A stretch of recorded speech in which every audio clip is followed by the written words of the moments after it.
So we are a week into 2023 and I thought it would be a good time to recap on the games I played last year. So here's a video where I'm gonna be ranking the RPGs that I played in 2022. For each title I'm going to tell you how many hours I spent playing the game, whether I finished it or not, and I'm also gonna try and list some pros and cons for each game. Now before I begin, let me just tell you about some things I'm not gonna talk about. I'm not gonna talk about the price because some of the games on the list are now older and you can get them cheap, especially when they are on sale, so it wouldn't be a fair comparison anymore. Another thing I'm not gonna talk about is performance after launch. Unfortunately, it's a plague these days that games are being released in an unfinished state, and many of the games from this list were exactly like that on release. But rest assured that all of the games from my list are now in a good state and you should not encounter any game-breaking bugs when playing them. And the final disclaimer, when it comes to hours played, I tend to test different builds, do as many side quests as possible and try not to skip too many conversations and cutscenes. I normally play on higher difficulty settings, so some encounters can take me multiple tries, and for those reasons when you look at my playtime, it's probably going to be higher than what the average time to beat the game is, so just keep that in mind. So now let's look at the first game on my list.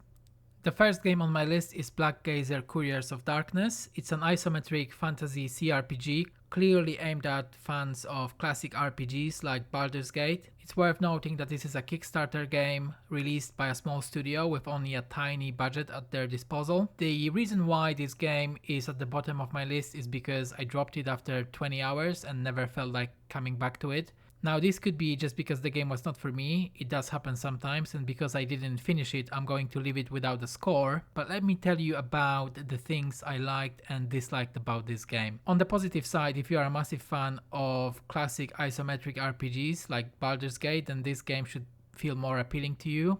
The game offers a decent choice of classes and races, and there are several companions who can join your party. The game does a good job of introducing a dark, grim atmosphere, and the music and the visuals enhance that feeling quite well as you progress through the game. Speaking of visuals, although it's nothing fancy, visually it looks good while staying in that classic CRPG convention. The combat is good, although it can get clunky at times with real-time fights. There is a good variation of enemies, so encounters feel different. And there have been multiple patches since the release of the game, so I'm assuming it offers a much better experience now.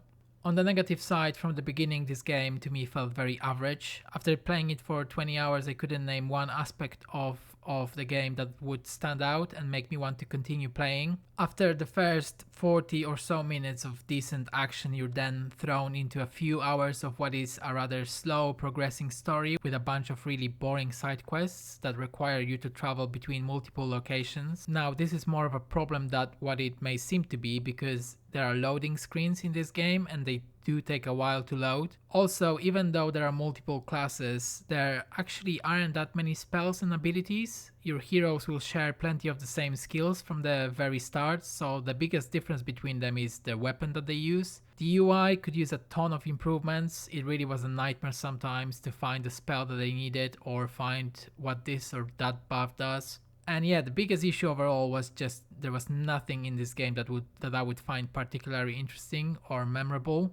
So overall, like I said, this game in my opinion is for players who are looking for something that resembles a classic Baldur's Gate experience. If you're not one of these players, then you're probably better off exploring other titles. Next we have Lost Eidolons. This game is a tactical RPG inspired by titles like Fire Emblem. In Lost Eidolons, the player takes the role of Eden, leader of a mercenary company from the village of Loneta, who joins a rebellion against the Emperor of Artemisia. The game has 27 chapters and I finished it with 90 hours on the clock. Each chapter ends with a battle and the game tells its story through cutscenes between the battles. I actually liked this game despite some obvious flaws, but overall it was a positive gaming experience. So let's start with the good things. This game offers a challenging turn-based combat in which the player often has to find the optimal moves to win the encounter. At the same time, the game allows you to undo your moves and even rewind entire turns if one of your moves ends up being a mistake. So this actually saves a lot of frustration, especially if you end up misclicking. There is a decent variety of classes, spells and weapons, and the game will encourage you to try different combinations of these. Some classes require a character to be proficient with certain weapons, but if your heroes level up multiple weapons, then they can easily switch their class, allowing for some flexibility. The story is generally good, and by the end of the game I was actually curious to see how it was all going to end. Although there is a lot of boring dialogue and unnecessary dialogue during some cutscenes and some cliche plot twists as well. The characters are likable and voiced very well, so that's something I liked as well. Now in terms of what I didn't like about this game, between the cutscenes and the battles you will spend most of your time exploring the camp. Here you can prepare for the next battle, buy items, sell items, talk to other characters. This is actually a large part of the game, but unfortunately for the most part it's extremely boring. The side quests in the camp are one of the most uninspiring quests I've seen in a game. Find an item in the camp, buy an item from a trader and bring it to that character or this character. Go from character A to B to C and then talk to them and then return to character A. You can also gain friendship levels with different characters by talking to them or giving them gifts, but the rewards for doing that are extremely disappointing, like unlocking an extra conversation which is not even voiced, and it's something most players would skip anyway. Another issue, while the combat is generally good, many of the fights, especially towards the end of the game, are very repetitive. You're going to find the same enemies over and over, including some bosses, although this problem is not exclusive to this game, as you will see later in this video. The player has almost no impact on the story. I think the first time the game gave me a choice during a cutscene was around chapter 20, and I don't think it had any impact on the story anyway. And lastly, there is a ton of unnecessary dialogue lines in this game. The good thing is you can skip those, but some cutscenes can last more than 15 minutes, and at the same time they can bring very little to the story. So to summarize this game, if you want challenging combat and don't mind skipping through a lot of dialogue, then this game is a good option for you. And my final score for this game is a 6 out of 10. Let's move on to another game. Disciples Liberation is a fantasy RPG with a turn-based combat. The main protagonist, a mercenary called Aviana, along with her friend Orion, are hired to get rid of a certain priest. When they meet the priest and are about to fulfill their part of the contract, things don't go exactly as expected, and this is how your journey starts. One thing I can tell you about Disciples Liberation is that playing this game felt very relaxing for some reason, and it was a smooth experience overall. I never had to force myself to sit down and continue playing, which is a good thing. It has some good writing, a decent plot, and a lot of fun quest lines that are generally well thought out and enjoyable. The character progression in this game is very good. There are 3 skill trees to choose from, and they all play very differently and offer a range of different skills, spells, and abilities. There are a lot of spells for you to discover, and they look great visually and are all very different.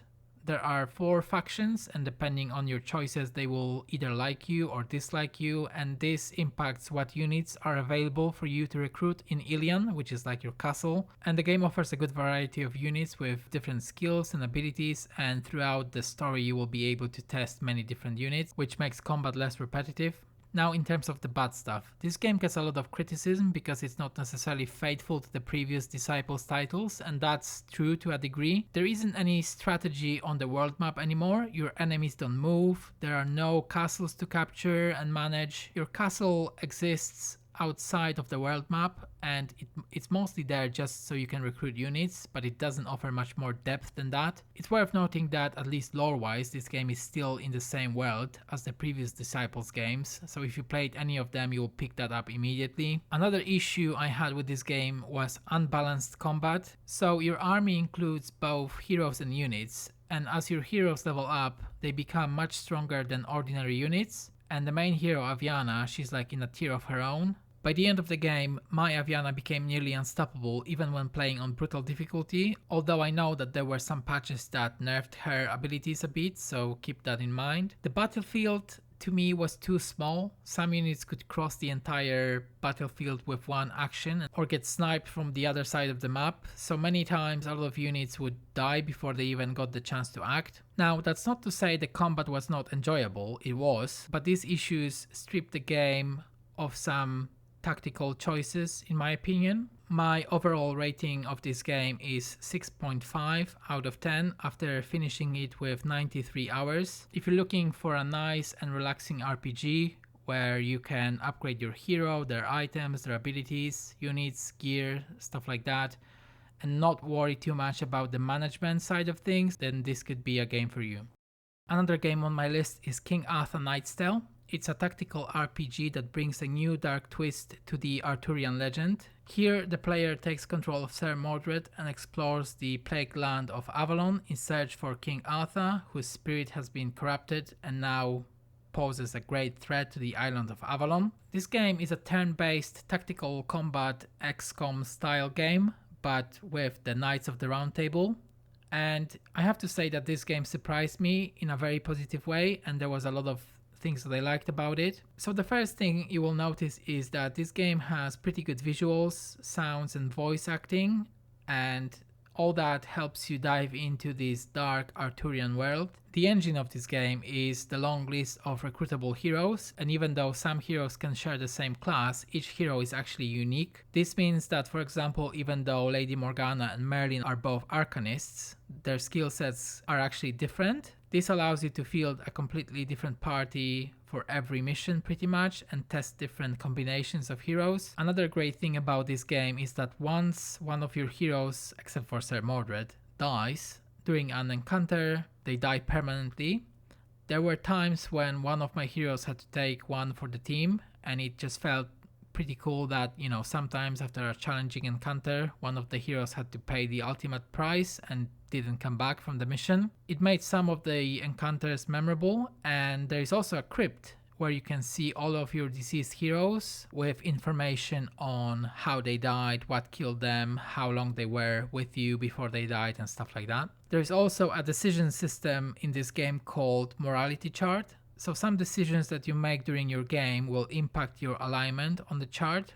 The more decisions you take in the same direction, the stronger the alignment becomes and allows you to unlock bonuses, new heroes. So for example, a rightful leader will be able to recruit Sir Lancelot, while the Black Knight will only be available to a tyrant leader. In total, there are 12 extra heroes that you can unlock using the morality chart, and this and other heroes that you will pick up along the way gives the game pretty good replayability. And the combat in this game is pretty good. Lots of tactical choices, lots of meaningful choices, pretty well balanced as well. Definitely one of the stronger things about this game. In terms of weak points, the story is pretty linear with a very minimalistic approach to dialogues. That doesn't mean the story is bad, but don't expect like a full RPG experience where you can immerse yourself in the world of the game.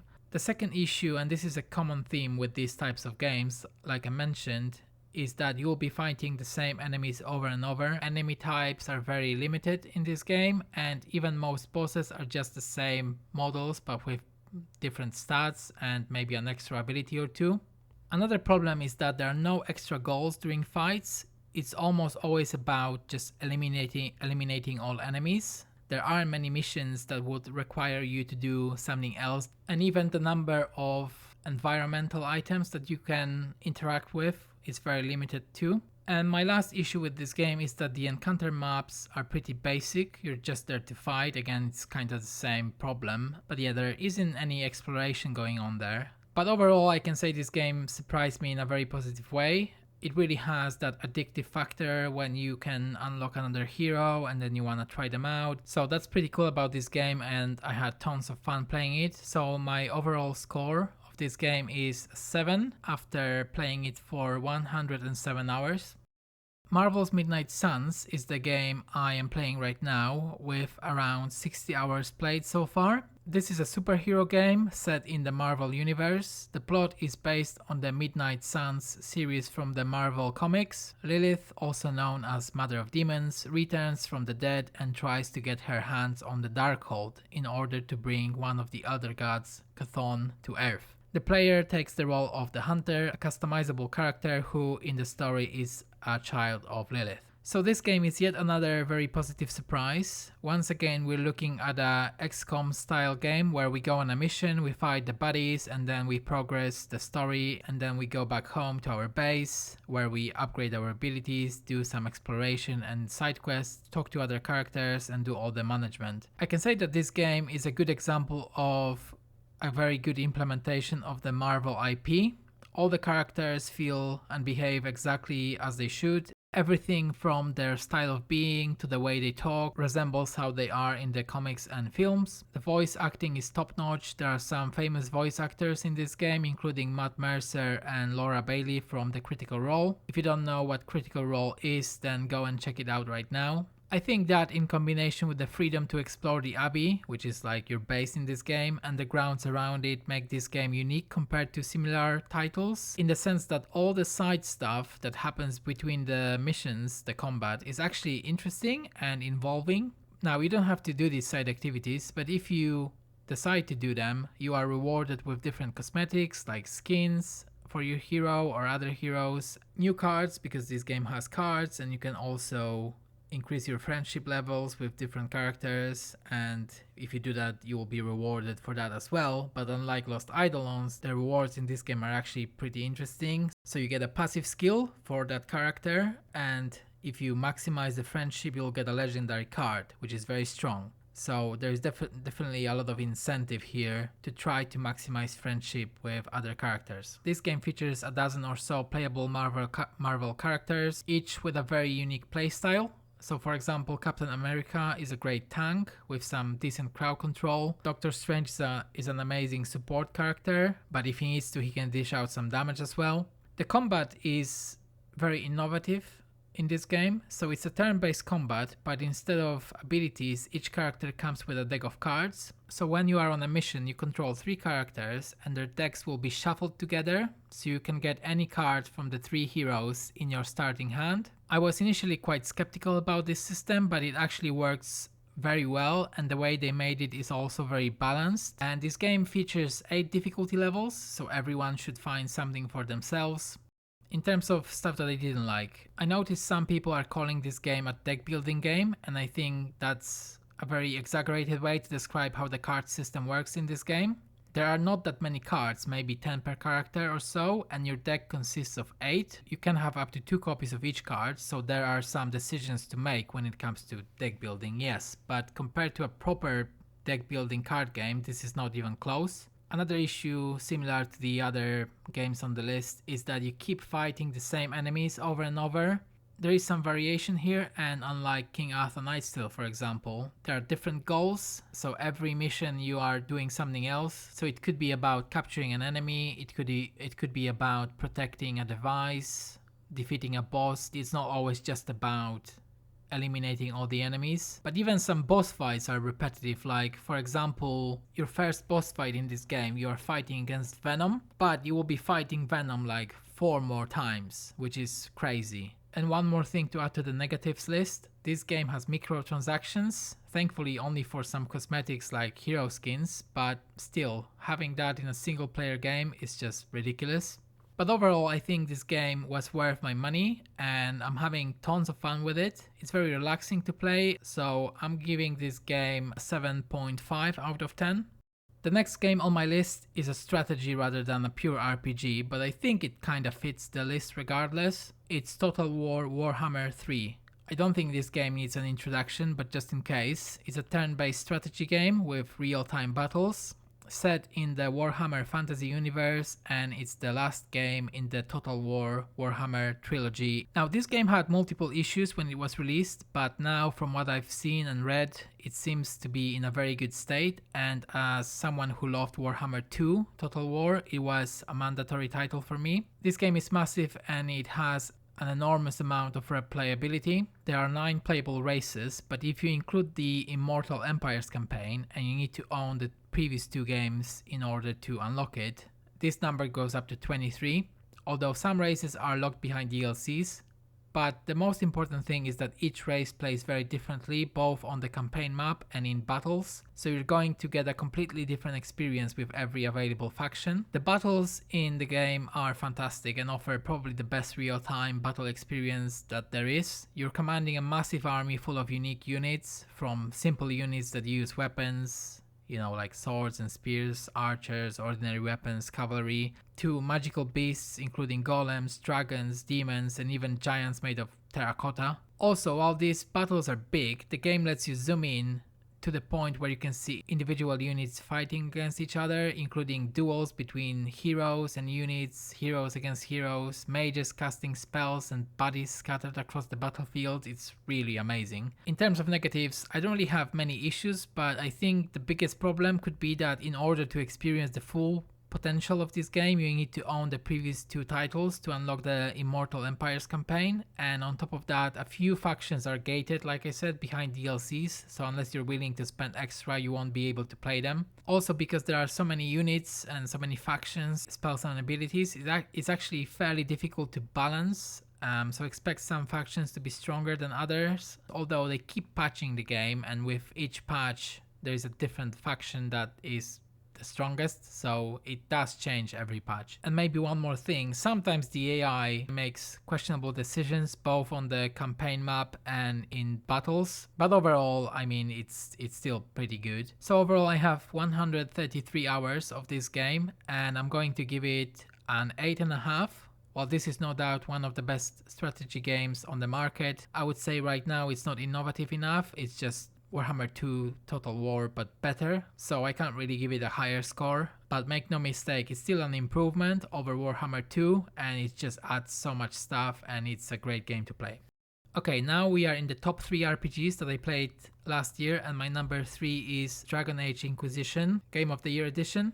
This game was released back in 2014, but it still holds its ground. In this game, you start as a character who survives a magical blast that kills some of the most prominent figures in the world and opens a big hole to another dimension. This breach allows demons and evil spirits to enter the physical world, and you are the only person with the ability to potentially close it, make friends and powerful allies as the Inquisitor in order to face the demonic forces. Now let me start by saying that this game still looks gorgeous even after so many years. I was actually surprised how good it looked when I played it. The characters, the items, the gear, the armor, the weapons, the enemies, locations, dragons, you name it, they all look great. Another thing I liked about Dragon Age Inquisition were the companions. They were different, with different personalities, different opinions, different goals. Each companion had an interesting background and their own story, and they were all important to me by the end of the game, so I got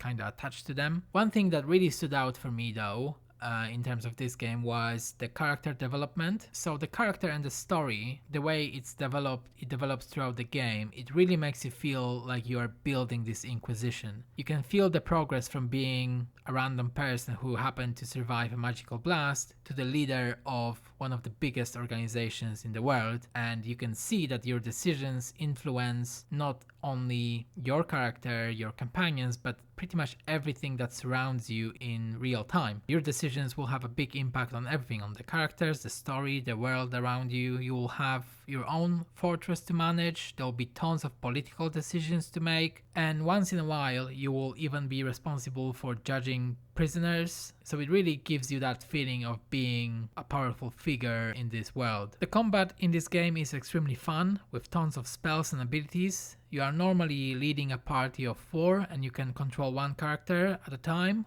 while the AI will take care of the other 3, but you can switch between characters at any point in time. There is a massive world to explore with tons and tons of little things to discover, side quests, mystical places, and most importantly, dragons. The dragon fights in this game are maybe the best I've experienced, not when it comes to how the fight works mechanically, but in terms of how it's presented, how it looks and feels, when it comes to the stuff that this game is not very good at. I know a lot of people are complaining that it requires the Origin launcher on PC. I only had little problems with it in the past, but overall it was fine for me, but I know a lot of people hate it with passion. Tactical combat is pretty much non-existent. The combat is action oriented really, and even on higher difficulties it often just comes down to mashing the attack button and using your skills at the right time. Also it can get a bit clunky sometimes because the AI controlling your companions can place them in a dangerous position, so for example by keeping a ranged character too close to your melee characters. Playing on hard, I often found myself having to control the tank when fighting large groups of enemies because the AI was not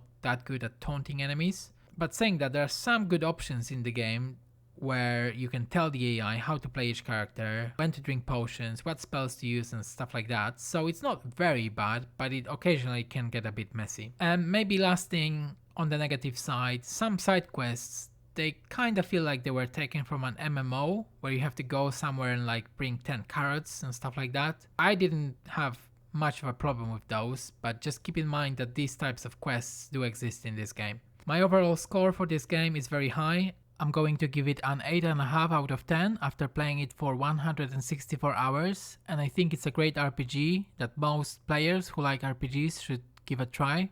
Okay, the second best RPG on my list is Pathfinder Wrath of the Righteous. This is an isometric RPG and a faithful adaptation of the Pathfinder tabletop role-playing game. The story of Pathfinder brings us to the land of Golarion, torn by war against demons that invaded the mortal world. The war has been going on for centuries and the mortals are losing their ground basically, despite fighting several crusades against the demons. And this is where the player story starts. Your role is to ultimately lead the 5th crusade against the demons. Believe it or not, so far I've spent 320 hours on this game and I still haven't finished it, although I'm nearly at the end now. Now part of it is because I keep trying new builds and also because I play on hard difficulty and sometimes I even switch it to unfair for some fights. So many encounters take me a couple of tries. But a lot of it is also down to how massive this game is. So the first thing, there are 12 races to choose from, 25 classes, over 150 subclasses, 13 prestige classes which can be unlocked if you fulfill certain criteria. It just never ends with this game. The story is pretty big too. In addition to the main quest, you will find dozens of unique smaller stories and locations to explore. As with any good RPG, there are plenty of choices to make in the game that will have a big impact on the story, your characters, your party members, and the world around you. The combat is very good and there is an option to switch between turn-based and real-time combat at any time, and it works really well. This is probably the best game when it comes to that. You can at any time switch between turn-based and real-time combat and it's just so smooth. It works great. Whichever option you choose, it just plays great. And in my opinion, this game just truly takes the transition of the tabletop experience to PC to the next level. And the way it does it is by not taking any shortcuts anywhere. So everything in this game, from the graphics, the story, the soundtrack, combat, characters, companions, the world, quests, everything is at least good, with some aspects of the game being very good or excellent. There really aren't any major weak points, and I think that's what puts this game way above so many similar titles.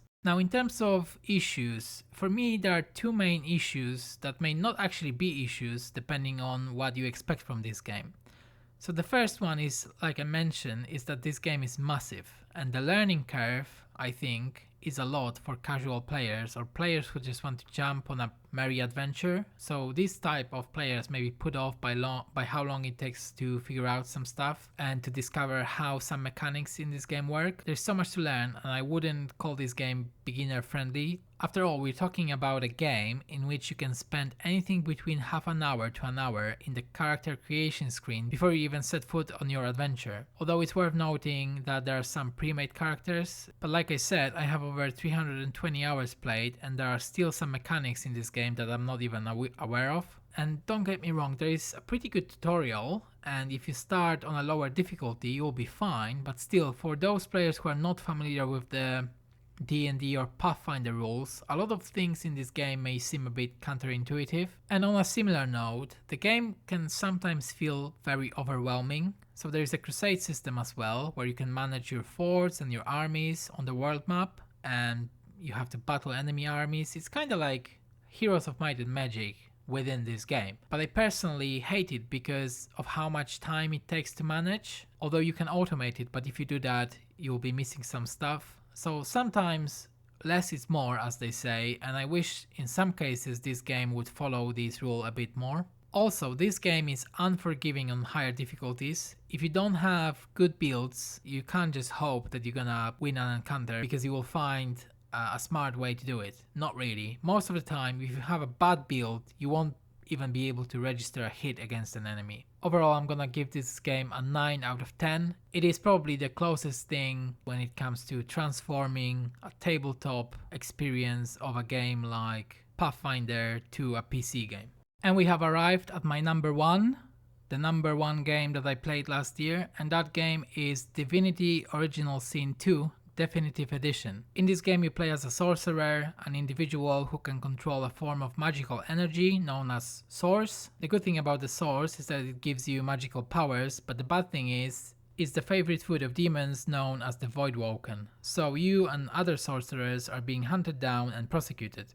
Your journey starts as you wake up on a ship with a magical collar around your neck that prevents you from using your powers, and alongside other sorcerers you are on your way to a prison island called Fort Joy. So this game was recommended to me by a friend at a time when I had a long break from single player games and RPGs in general, so I wasn't sure whether I was going to give it a try or not, but now I couldn't be more grateful because it's turned out to be one of the best games I've ever played. In my opinion, this is one of the best RPGs ever made. This game got me hooked from the very beginning, and I played it in long daily sessions of 6 to 8 hours for around 3 weeks, and the hunger to continue playing lasted up until the very end of the game. I think what contributed to that was the fact that the story in Divinity Original Sin 2 is packed with constant action, so there is never a dull moment, and this combined with the freedom this game gives to the player made it so that no activity felt like a slog. So this is a game that gives the player flexibility like no other. Don't think of it as just another turn-based RPG, because there are so many things that this game does differently and it does them very well. So your freedom starts with your character and your party. You can mix and match pretty much any ability in this game and try countless different builds and combinations. I personally like to follow some well-established character tropes, so my party consisted of a classic fire mage, a fighter that acted like a tank, a sneaky assassin type with daggers, and a fighter that used a bit of dark magic, so I guess a death knight of some sorts. But if you want a battle mage that casts spells but also fights in melee, you can do that. You can make a frost knight, you can make an assassin that uses elemental magic, or a warrior with polymorph skills. On top of that, after the first act, the game will give you the ability to respec at any time, so you're not locked to one build for the whole game. When it comes to your companions, you'll be able to pick a class for them as well. So from the very start of the game, you will be able to shape your party to your liking, and if you want to play without companions, you can do that too. There's a talent called Lone Wolf that boosts your character stats when you're playing solo to make that possible.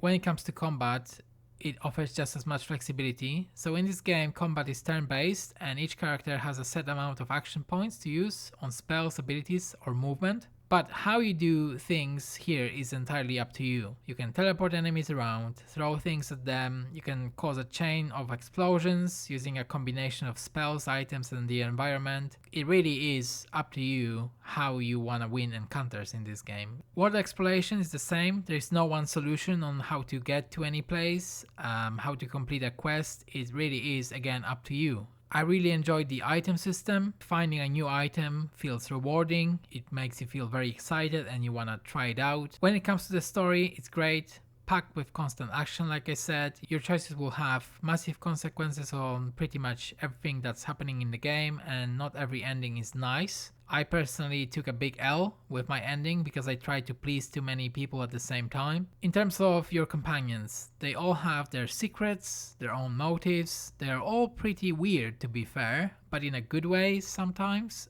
Your relationship with them may change constantly depending on your choices, on how you treat them, how you respond to them, and how much you help them achieve their personal goals. In this game, how you treat your companions will have serious consequences. And you know, who said they are on your side anyway? You never know with these companions. Visually, the game look really good as well. It does look a bit cartoonish, and some people may just not like that. I actually thought that would be a problem for me as well, but after playing it for like the first 30 minutes, I just got used to it, and yeah, just had tons of fun. The sound is great too. Pretty much every line is voiced and acted, and the soundtrack is fantastic. So yeah, if you haven't figured it out yet, I might be pretty biased when it comes to this game, so it's hard to find any negative things, but like I said, maybe just that cartoonish looking style some people may not enjoy. But overall, my score for Divinity Original Sin 2 is 10 out of 10 with 156 hours played, and really I can recommend it to everyone who likes playing games. Alright, so this was my list of RPGs played this year. Hopefully these mini reviews might help you decide if you want to play some of these games. I'm hoping to play many more games this year, but for now that's all. Thanks for watching and I'll see you next time.